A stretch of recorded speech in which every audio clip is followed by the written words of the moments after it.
Hello students, I am Deepika, lecturer at GPC Hanumangarh in Mechanical Engineering Department. I welcomes to all of you at YouTube channel of GPC Hanumangarh. RAC की lecture series को आगे बढ़ाते हैं और बात करते हैं अब हम कंप्रेशर के एक और टाइप की। हमने अभी तक पढ़ा था कंप्रेशर के मेथड ऑफ कंप्रेशन के अकॉर्डिंग तीन टाइप होते हैं। एक होता है रेसिप्रोकेटिंग कंप्रेशर, सेकंड होता है रोटेरी कंप्रेशर एंड थर्ड होता है सेंट्रीफ्यूगल कंप्रेशर। उसके बाद हमने बात की थी लोकेशन ऑफ प्राइम मूवर, यानी मोटर कंप्रेशर को रन करवाने के लिए हमें जो मोटर की रिक्वायरमेंट है उसकी लोकेशन के हिसाब से कंप्रेशर दो टाइप के होते हैं। एक होता है हर्मेटिक कंप्रेशर, सेकंड होता है सेमी हर्मेटिक कंप्रेशर। तो हमने बात की थी लास्ट लेक्चर में हर्मेटिक कंप्रेशर की।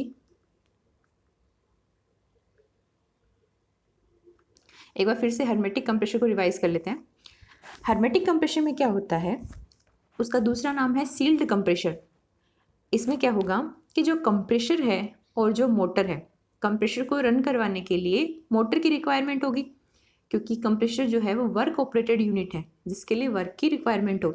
तो कंप्रेशर और मोटर को अगर हम एक ही सेल में रख दे, स्टील का बना हुआ शेल होगा, उसमें दोनों को एक साथ रख के उस सेल की वेल्डिंग कर दे, उसको बोलते हैं हर्मेटिक या सील्ड कंप्रेशर।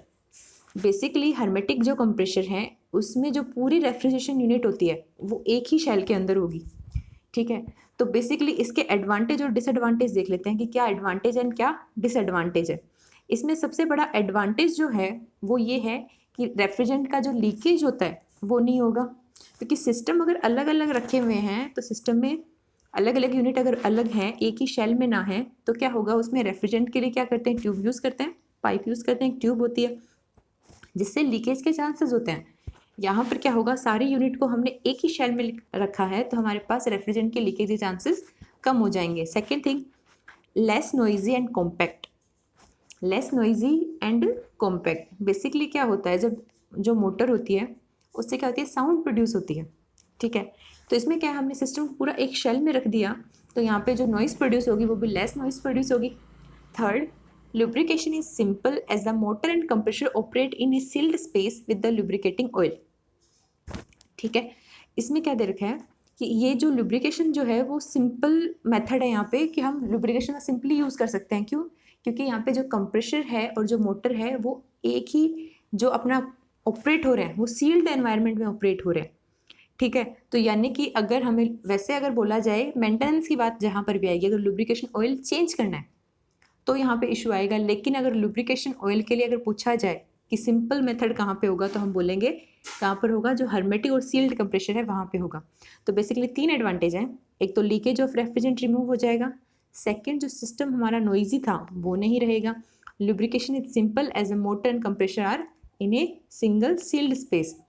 डिसएडवांटेज क्या होंगे, सबसे पहला डिसएडवांटेज होगा maintenance is not easy because the moving parts are inaccessible. क्या होगा, अगर दोनों एक ही पार्ट में हैं, अगर उसको सील कर रखा है हमने, वेल्डिंग कर रखी है, तो क्या होगा, अब हमें जब भी मेंटेनेंस की रिक्वायरमेंट होगी, लॉसेस मूविंग पार्ट्स हैं तो वहाँ पे कुछ ना कुछ लॉसेस होंगे तो मेंटेनेंस की रिक्वायरमेंट होगी। तो मेंटेनेंस के लिए हमारे लिए ये जो सिस्टम है वो ईजी नहीं रहता। क्यों? क्योंकि बार बार वेल्डिंग को ओपन करना, वापस वेल्डिंग करना, तो ये कॉस्ट इफेक्टिव नहीं होता। Second thing, A separate pump is required for evacuation and charging of refrigerant.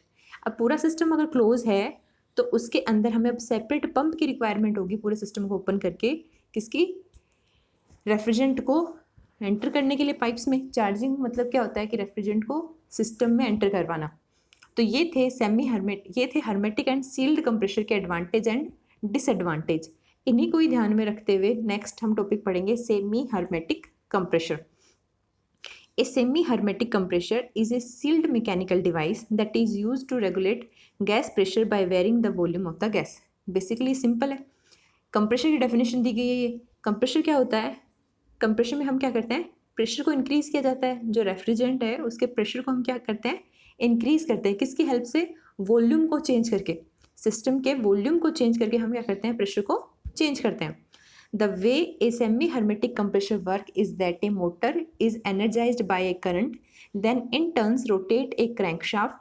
During the downstroke, a piston creates low pressure between the cylinder head and the piston, and during the upstroke, the compressed gas force a high pressure on the outside system। Basically क्या होता है, सबसे पहले एक motor लगी होगी, second time हमारे पास एक कंप्रेशर लगा होगा। कंप्रेशर में हमने मान लिया सिलेंडर और पिस्टन वाला रेसिप्रोकेटिंग कंप्रेशर है। उसमें क्या है, हमने मोटर की हेल्प से सबसे पहले क्रैंक शाफ्ट को रोटेट करवाया, मोटर को पावर देते हैं, मोटर की पावर से क्रैंक शाफ्ट रोटेट होगी। क्रैंक शाफ्ट की वजह से कौन रोटेट होगा, पिस्टन रोटेट होगा। जब पिस्टन डाउन स्ट्रोक में आएगा तो क्या होगा, सिलेंडर के जो इनसाइड है वो लो प्रेशर क्रिएट होगा, उसकी वजह से इनलेट वाल्व ओपन होगा और जो रेफ्रिजरेंट है उसकी सप्लाई होगी कंप्रेशर को, इवेपोरेटर से सप्लाई होगी किसको, कंप्रेशर को। सेकंड, जब पिस्टन मूव करेगा अपवार्ड डायरेक्शन में, जिसको हम अप स्ट्रोक भी बोलते हैं, उसमें क्या होगा, जो रेफ्रिजरेंट है उसको किया जाएगा कंप्रेस ताकि उसका वॉल्यूम कम हो और प्रेशर इंक्रीज करे। अब ये जो हाई प्रेशर का रेफ्रिजरेंट है इसकी सप्लाई कर देते हैं आउटलेट वाल्व से कंडेंसर को। ये बेसिक यहाँ पे हमने वर्किंग समझी किसकी, सेमी हर्मेटिक कंप्रेशर की। एडवांटेज देखते हैं सेमी हर्मेटिक के। सेमी हर्मेटिक में क्या होता है, जो मोटर और कंप्रेशर होते हैं वो वेल्डेड नहीं होते, वो सेपरेट होते हैं दोनों। तो पहला क्या है, due to the semi hermetic design such compressor are very compact and occupy less space compare to open type machine, the saving expensive building and plant room cost. अब इसमें क्या है, एक होता है ओपन टाइप और एक होता है hermetic and semi hermetic. Hermetic में सारा सिस्टम एक ही जगह पे होता है, सेमी हर्मेटिक में क्या होगा, जो स्पेस की रिक्वायरमेंट होगी, ओपन टाइप जो सिस्टम होता है जिसमें सारे पार्ट अलग अलग होते हैं उसके कंपेरिजन में लेस स्पेस की रिक्वायरमेंट होगी, इसलिए एक्सपेंसिव भी कम होगा और हमें प्लांट का जो रूम चाहिए होगा उसकी भी कॉस्ट हमारे पास क्या होगी, कम होगी। The footprint and weight of a semi hermetic machine is 70% of the corresponding open type machine. Basically जो हम कंपैरिजन यहाँ कर रहे हैं वो कर रहे हैं ओपन टाइप से। तो तीन टाइप हो गए, open type, hermetic and semi hermetic. Semi hermetic वो होते हैं जिसमें रखा एक ही सिस्टम में जाता है लेकिन ज़रूरत पड़ने पर उनको सेपरेट किया जा सके, जो मेंटेनेंस वाला इशू आ रहा था उसको रिजोल्व किया जा सके। तो यहाँ पे क्या कहा गया, एक तो ओपन टाइप मशीन है उसके कंपैरिजन में इसका 70% वेट ही होता है। These compressor are hence easier to handle, do not require heavy foundation like open type machines।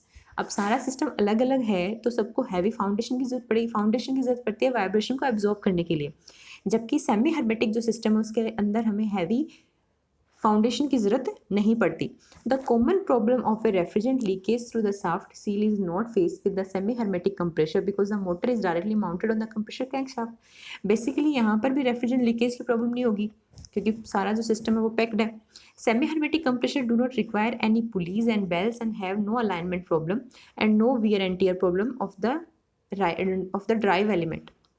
Basically यहाँ पर पुली और बेल्ट की भी रिक्वायरमेंट नहीं होती, इसलिए यहाँ पे लॉसेस के चांसेस भी कम होंगे। Such compressor are also require and produce less vibration compare to the open type. This reason alone makes them the ideal choice of rooftop applications. Basically जो ध्यान रखना है वो ये है, सबसे पहले ओपन टाइप होते हैं जिसमें सारे सिस्टम अलग अलग होता है। सेकंड आते हैं सेमी हर्मेटिक जिसमें हमने उसको पार्शियली बंद किया होता है, जब मेंटेनेंस की रिक्वायरमेंट होगी तो उसको ओपन किया जा सके। तो माइंड में रखना है hermetic and semi hermetic. Hermetic में प्रॉफिट ये है कि रेफ्रिजरेशन का लीकेज नहीं होगा, सिस्टम पे डस्ट वगैरह डिपोजिशन नहीं होगा, तो सिस्टम के मेंटेनेंस की रिक्वायरमेंट भी कम होगी। लेकिन अगर मेंटेनेंस हमें ज़्यादा चाहिए है तो हमारे लिए हर्मेटिक सही नहीं है क्योंकि सिस्टम पूरा क्लोज है। अब यही मेंटेनेंस वाला इशू रिजॉल्व करने के लिए हम आते हैं सेमी हर्मेटिक कंप्रेशर पे, जिस पे हम क्या करते हैं, डायरेक्ट कंप्रेशर पे माउंट करते हैं किसको, मोटर को। अब जैसे ही रिक्वायरमेंट हो हम इसको यूज़ कर सकते हैं, ठीक है। इसके लिए भी हर्मेटिक और सेमी हर्मेटिक दोनों के लिए जो स्पेस चाहिए होता है वो कम चाहिए होगा, इसलिए कॉस्ट इफेक्टिव होते हैं, रेफ्रिजरेंट का लीकेज नहीं होता। तो ये सारे टाइप पढ़े हमने हर्मेटिक एंड सेमी हर्मेटिक के बारे में। तो यहाँ पे हमारा कंप्रेशर टॉपिक कंप्लीट हो जाता है।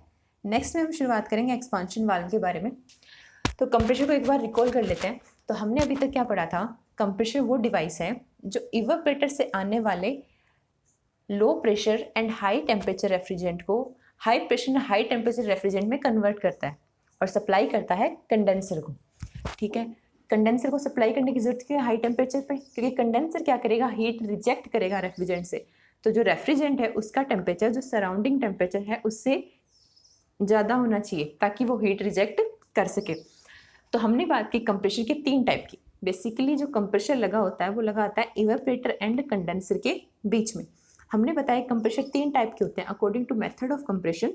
3 टाइप होते हैं, रेसिप्रोकेटिंग, रोटेरी एंड सेंट्रीफ्यूगल।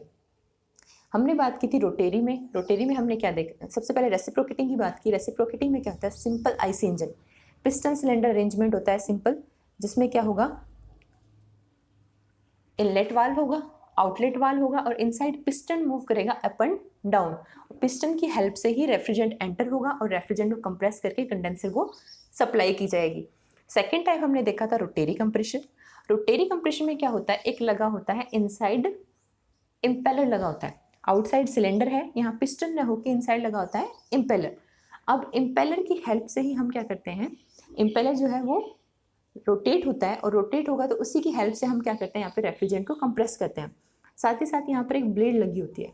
अगर ब्लेड क्या है, स्टेशनरी है, एक टाइप होगा stationary blade rotary compressor. Second होगा जिसमें ब्लेड जो है वो खुद रोटेट होती है इम्पेलर के साथ, जिसको रोटेटिंग ब्लेड रोटेरी कंप्रेशर कहते हैं।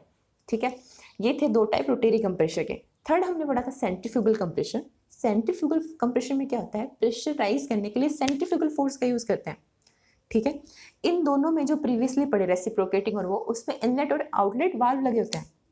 यहाँ पे क्या होता है, जो इम्पेलर की आई होती है, सेंट्रीफ्यूगल में क्या होता है, इम्पेलर की आई से क्या होगा, रेफ्रिजरेंट एंटर होगा। फिर इम्पेलर पे वेंस लगी होती है, वेंस से फ्लो करेगा। उसके बाद लगा होता है डिफ्यूज़र। यहाँ पर जो रोटेटिंग या सेंट्रीफ्यूगल फोर्स से एनर्जी आती है उसको कन्वर्ट किया जाता है प्रेशर एनर्जी के अंदर। ठीक है, अंदर जो काइनेटिक एनर्जी होगी उसको कन्वर्ट करते हैं फिर प्रेशर एनर्जी के अंदर। ये था सेंट्रीफ्यूगल कंप्रेशन। लास्ट में पढ़े हमने hermetic and semi hermetic. Hermetic यानी मेंटेनेंस इशू, एक साथ क्लोज हो जाता है पैक पूरा। Semi hermetic, no maintenance issue, no refrigeration leakage issue, less floor space चाहिए होता है। तो ये था कंप्रेशर के बारे में। नेक्स्ट लेक्चर में शुरुआत करेंगे हम एक्सपांशन वाल्व के बारे में। Thank you.